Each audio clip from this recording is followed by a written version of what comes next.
எல்லாருக்கும் வணக்கம். நான் உங்கள் சாவித்திரி கோவிந்தராஜன். நாம் என்ன ரெசிபி பண்ணுறோன்னு பார்த்தீங்கன்னா, முருங்கைக்கீரை பொடி செய்ய போகிறோம்.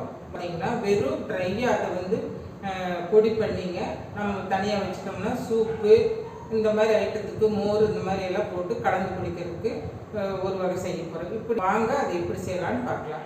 பிளைன் பொடி தான் நம்ம செய்ய போகிறோம். வெறும் முருங்கைக்கீரை பிளைன் பொடி தான் செய்ய போகிறோம். வாங்க அது எப்படி செய்யறதுன்னு பார்க்கலாம். பாருங்கள், அதுக்கு நான் பெரிய கடாய் வச்சுருக்கிறேன். இதில் வந்து பார்த்திங்கன்னா மீடியமாக தான் வச்சுக்கணும். இதையும் அதே மாதிரி தாங்க நம்ம சூடு பண்ணணும். இதெல்லாம் இதில் சேர்த்துட்டுங்க 2 தடவை போட்டு நம்ம ஃப்ரை பண்ணிக்கலாங்க.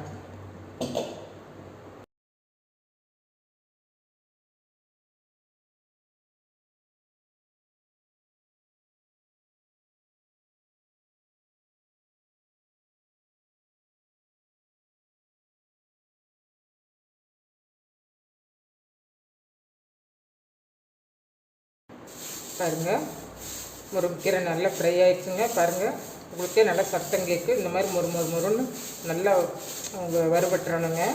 இப்போ இதை எடுத்து வேறு பாத்திரத்துக்கு மாற்றிக்கலாங்க.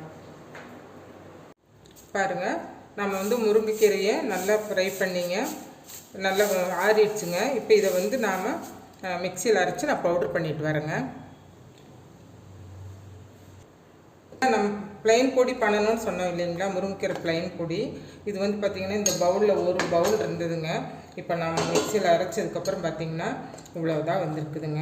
இப்போ இது வந்து பார்த்திங்கன்னா நம்ம இது கூட வந்து கொஞ்சமாக ப்ரெசர்வேட்டிவ்காக வேண்டி கொஞ்சமாக சால்ட் சேர்த்துக்கலாங்க.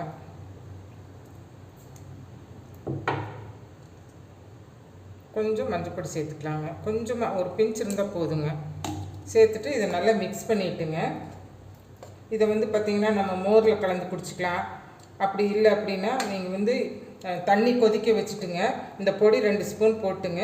நல்லா கொதித்து வரும்போது ரசப்பொடி இருந்தால் ரசப்பொடி கொஞ்சம் போட்டு ஒரு பூண்டு ஒன்று தட்டி போட்டு இறக்கிக்கலாங்க. ரொம்ப சூப்பராக ஒரு சூப்பு கூட உங்களுக்கு முருங்கைக்கீரை சூப்பு கூட ரெடி ஆயிருங்க. இப்போ இதை நம்ம வேறு பாத்திரத்துக்கு மாற்றிக்கலாங்க. இப்போ வந்து நம்ம மோரில் எப்படி கலக்கலாம்னு பார்க்கலாங்க. கொஞ்சம் சால்ட் போட்டுக்கணுங்க. நான் வந்து இப்போ ஒரு 2 ஸ்பூன் சேர்த்துக்கிறேங்க. இப்போ இந்த மோர் இருக்கு இல்லைங்களா, இந்த மோரை வந்து நம்ம இது கூட மிக்ஸ் பண்ணிக்கலாங்க. அவ்வளோதாங்க.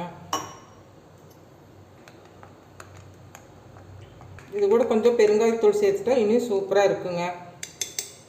பாருங்கள், கொஞ்சமாக நம்ம பெருங்காயத்தூள் சேர்த்துக்கலாங்க. நல்லா வாசமாக இருக்குங்க.